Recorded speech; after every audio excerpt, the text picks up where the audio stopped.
నమస్తే. కేంద్ర ప్రభుత్వం ఇవాళ పార్లమెంట్లో బడ్జెట్ను ప్రవేశపెట్టింది. ఆర్థిక శాఖ మంత్రి నిర్మలా సీతారామన్ బడ్జెట్ను ప్రవేశపెడితే ఆ బడ్జెట్లో తెలంగాణకు కొంత మొండి చేయి చూపినట్టు తెలుస్తోంది. ఇదే అంశం మీద మాట్లాడదాం. కాంగ్రెస్ పార్టీ సీనియర్ నాయకులు, సీనియర్ వైస్ ప్రెసిడెంట్ నిరంజన్ గారు ఉన్నారు. నిరంజన్ గారు, ఏదైతే ఆర్థిక శాఖ మంత్రి నిర్మలా సీతారామన్ ఏదైతే బడ్జెట్ ప్రవేశపెట్టిందో ఆ బడ్జెట్ విషయంలో తెలంగాణ కొంత మొండి చేయి చూపించినట్టు తెలుస్తోంది. మీ కామెంట్ ఏంటి? బడ్జెట్లో శ్రీమతి నిర్మలా సీతారామన్ గారు పక్షపాత వైఖరి వహించినట్టు స్పష్టంగా తెలుస్తుంది. ఒక 2-3 రోజుల క్రితం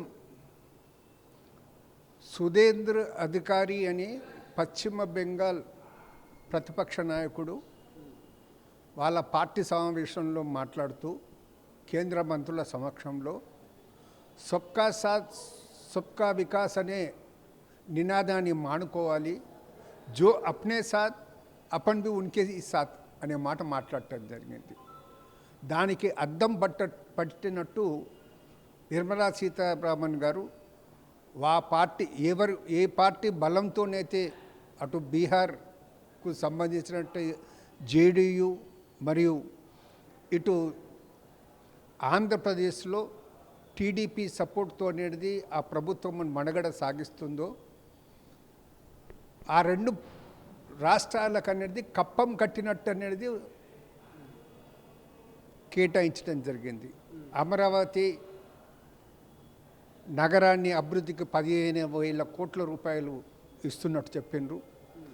అదేవిధంగా పోలవరం ప్రాజెక్టును నిర్మించడానికి పూర్తి సహాయ సహకారాలను అందిస్తామని చెప్పడం జరిగింది. వారికి అనేది అలాట్మెంట్ చేయటం పట్ల మాకు అభ్యంతరం లేదు, తెలంగాణకు కానీ తెలంగాణ ప్రజలకు కానీ. కానీ పోయిన ప్రతిసారి కూడా, ఢిల్లీకి పోయిన ప్రతిసారి కూడా మా ముఖ్యమంత్రి రేవంత్ రెడ్డి గారు, ఇతర మంత్రులందరూ కూడా నిన్న కూడా కేంద్ర మంత్రులను కలిసేసి మాకు మూసి రివర్ ప్రాజెక్టుకు 20,000 కోట్ల రూపాయలు 10,000 కోట్ల రూపాయలు మంజూరు చేయమని మొదటి విడతలో, తర్వాత టోటల్ ఇట్లా మన ప్రపోజల్స్ పెడితే అటువైపు కన్నెత్తి చూసినట్టు కూడా కనబడలేదు. ఇది పూర్తిగా కేంద్ర ప్రభుత్వం యొక్క పక్షపాత ధోరణికి నిదర్శనం. దీన్ని ఈ తరహాలో అనేది దేశాన్ని సమైక్యంగా ముందుకు తీసుకుపోతారని, సబ్కా సాత్ సబ్కా వికాస్ అనే ఆయన ఇచ్చే నినాదాన్ని, మోడీ ఇచ్చే నినాదానికి పూర్తిగా వ్యతిరేకమైన మాట నేను మనవి చేస్తా ఉన్నాను. నిరంజన్ గారు, ప్రధానంగా ఆంధ్రప్రదేశ్కు, బీహార్కు, అస్సాంకు ప్రత్యేక నిధులు కేటాయించడం వెనుక రహస్యం ఏమై ఉండొచ్చు అనుకుంటారు? ఒకటేమో కొందరు చెప్తున్నట్లే ఈ ప్రభుత్వం ఎప్పుడైనా కూలవచ్చు అన్నమాట మాట్లాడుతుంది. ఇప్పుడు టీడీపీ సపోర్ట్ కానీ అటు జేడీయూ సపోర్ట్ కానీ లేకుంటే ఈ ప్రభుత్వం పడిపోయే పరిస్థితి ఉంది. ఏదైతే మతతత్వ ధోరణిలో అనేది 3వసారి ఈయన ప్రధానమంత్రి అయిన తర్వాత ఏదైతే అవలంబించడం జరుగుతుందో, మొదట్లో ఒకటేంటంటే ఆయన ఈ కావడి యాత్రలో, యూపీలో కావడి యాత్రలో అక్కడలే ప్రతి షాప్ మీదలే వాళ్ళ పేర్లు రాయాలి అని మతతత్వ ధోరణితో రాయాలనే చేయటం జరిగింది. దానికిలే జేడీయూ వ్యతిరేకించింది, తర్వాత ఆర్ఎల్డీ కూడా వ్యతిరేకించింది. అదేవిధంగా ఇప్పుడు నిన్న లేటెస్ట్గా తెలిసింది ఏంటంటే ప్రభుత్వ ఉద్యోగులు అనేది ఆర్ఎస్ఎస్లో కార్యక్రమాల్లో పాల్గొనొచ్చాడు మాట చెప్పడం జరిగింది. నాకు తెలిసినంత వరకు సిద్ధాంతపరంగా నిక్కచ్చిగా అటు చంద్రబాబు నాయుడు కానీ అక్కడ నితీష్ కుమార్ గారు కానీ ఉంటే తప్పకుండా ఈ మూవ్ అనేది వ్యతిరేకిస్తారు.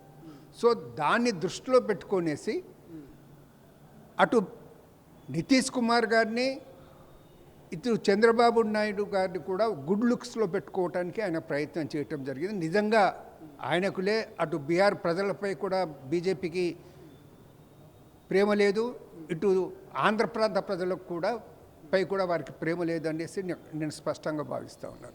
ఇక తెలంగాణ నుంచి కూడా 2 మంత్రులు బీజేపీ మంత్రులు ఉన్నారు.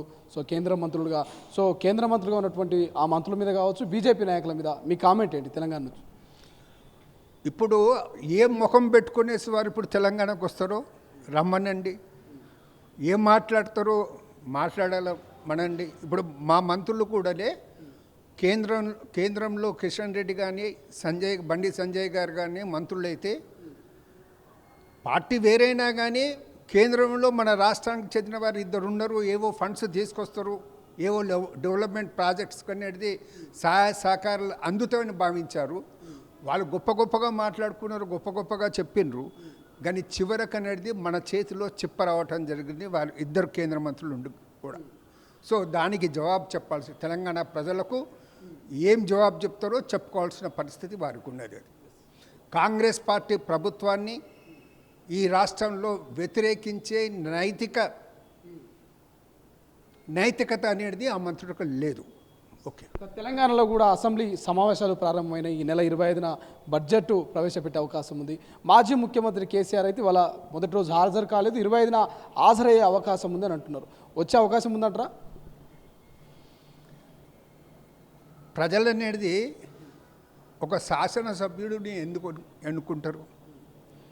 వాళ్ళు శాసనసభలో హాజరు కావాలి, మా వాయిస్ను వినిపించాలి, మా ప్రాంతానికి మా నియోజకవర్గానికి లాభం చేసే ప్రయత్నం చేయాలి అనేసి ప్రజలు కోరుకుంటారు ఒక సభ్యుని ఎన్నుకున్నప్పుడు.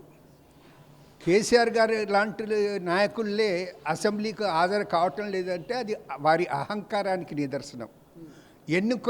ఎన్నుకున్న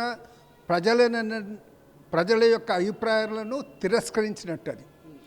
సో కేసీఆర్ వస్తే రేపులే అసెంబ్లీలో జరిగే చర్చలో పాల్గొని కాళేశ్వరం ప్రాజెక్టులో ఏ విధంగా లోపం జరిగింది, ఇంత నష్టం ఎందుకు జరిగింది, దానికి తన బాధ్యత ఎంతవరకు ఉన్నది, అదేవిధంగా తన కూతురు అనేది ఆమె లిక్కర్ స్కామ్లో ఇరుక్కుపోయేసి పాపం మన ఆడపడుచు మాకు కూడా బాధగా ఉంది, ఆమె జైల్లో ఉండటం, దానికి మీరే బాధ్యులు కదా కేసీఆర్ గారు, ఆ బాధ్యత కూడా చెప్పండి.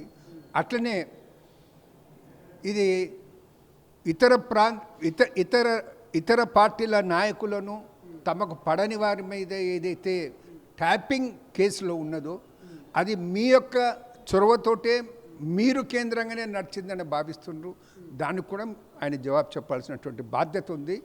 ఆయన నోటి ద్వారా ప్రజలు తెలుసుకోవాలనుకుంటున్నారు. కేసీఆర్ గారు చెప్పిండ్రు, కేసీఆర్ గారి హయాంలోనే ఆయన ముఖ్యమంత్రిగా ఉన్నప్పుడే కాళేశ్వరంలో మేడిగడ్డ దగ్గర కుంగిపోయింది, పిల్లర్ కుంగిపోయింది. కానీ ఆయన అక్కడ పోయి చూడలేదు, దాన్ని రిపేర్ చేస్తానికి ఒక స్టెప్ కూడా తీసుకోలేదు. కేటీఆర్ ఏదేదో మాట్లాడుతున్నాడు, పాపంలే అధికారం పోయింది కాబట్టి ఏదో పిచ్చిలో ఉన్నారు వాళ్ళు, దానికి మాకు సానుభూతి ఉంది. కానీ ప్రజలు మాత్రం వాస్తవంగా తెలుసుకోవాలనుకుంటున్నారు, వాస్తవాలు తెలుసుకోవాలనుకుంటున్నారు. కేసీఆర్ గారు రావాలి, వాస్తవాలు చెప్పాలి.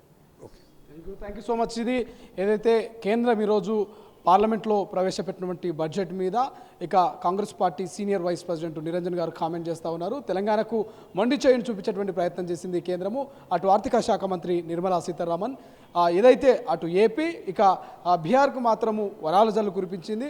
ఏపీకి ఏదైతే పోలవరం కావచ్చు ఇతరితర కొన్ని అంశాల పట్ల ప్రత్యేక శ్రద్ధను వహిస్తున్నటువంటి మరి ఎన్డీఏ ప్రభుత్వం ఎందుకు తెలంగాణను పట్టించుకోవట్లేదు, కేంద్ర మంత్రులైనటువంటి కిషన్ రెడ్డి గారు బండి సంజయ్ గారు దీని మీద స్పందించాలంటూ కూడా ఆయన విమర్శలు చేసేటువంటి ప్రయత్నం చేస్తూ ఉన్నారు. కెమెరా పర్సన్ అజయ్తో శ్రీశైలం, తొలి వెలుగు, హైదరాబాద్.